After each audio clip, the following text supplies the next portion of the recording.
You know, one of the stories you talked about was of the Native American being over 10 million at one point, now to less than 1 million.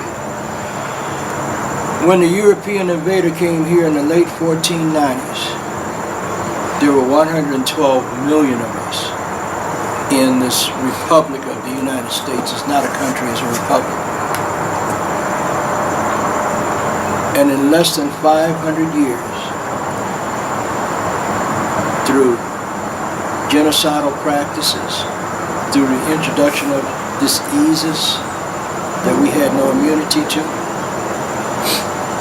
and other evil things that he brought with him, arrogance and greed, our numbers went from 112 million to less than 1 million by 1930. How do you kill off 111 million great people, loving people, people that are willing to share whatever they have, regardless of how small it is or how much they got? How do you do that? That's a genocide you don't hear in the history books. Absolutely, and another form of genocide that they practiced on us was paper genocide. There was a Dr. Arthur Plecker in Virginia, a cold-blooded racist, through taking a baby, an Indian baby, and instead of putting Indian or tribal name on that birth certificate, he would put mulatto or other. So many people walking around, even today as we speak, 2017, don't know who they are. Because at birth, their identity was destroyed through Dr. Arthur Plecker, the father of eugenics, who became the director of vital statistics during this time for the state of Virginia. Now, another thing that they teach in the history book was the whole Thanksgiving, the meeting. But you know, we talked about that, and I wanted people to know the truth about that. It was actually, if you want to talk about how Thanksgiving came about. I do want to talk about it. First of all, you got to remember, my dear brother, that history, his story, it's not our story. When they proclaimed Thanksgiving,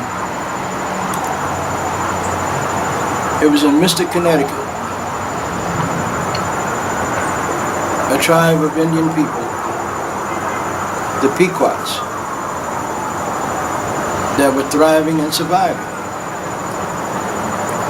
But shortly after, we taught these white people how to farm and how to take care of the land and raise food. They got beside themselves. A few years after they started prospering, they decided that they were going to take their women and their children out to a big field and have a cookout celebration.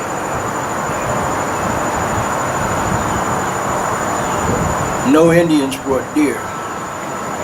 There was never a Thanksgiving dinner with them, according to what they say. Not true. The celebration of Thanksgiving was the men walked off from their families and went further north into Mystic, Connecticut, and he murdered these Pequot Indian children, elders, women, and men. Got them in the enclosure of their habitat. They had built forts, per se, but that was only for the protection of their people. And they trapped them in where they couldn't get out, and they set it on fire, and they burned them to death. Then they came back. They were so thankful that they had killed these Indians, but that was the first Thanksgiving, not what you read about in their books. It wasn't until when President Lincoln decided, instead of having it every other day when they were going to different tribes killing them, that he decided to make it once a year, a day of Thanksgiving once a year. True. But let me tell you about President Lincoln. Because Indians, the Dakota, and Nakota Indians wouldn't give up. These are the people from Minnesota, North Dakota, South Dakota, up in that area, would not give up.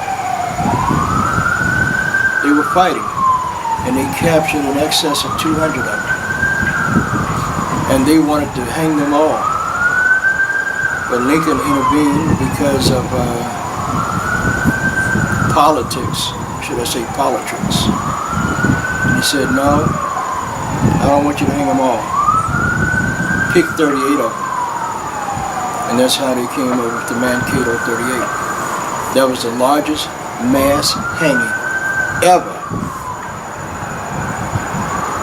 in this country, this republic.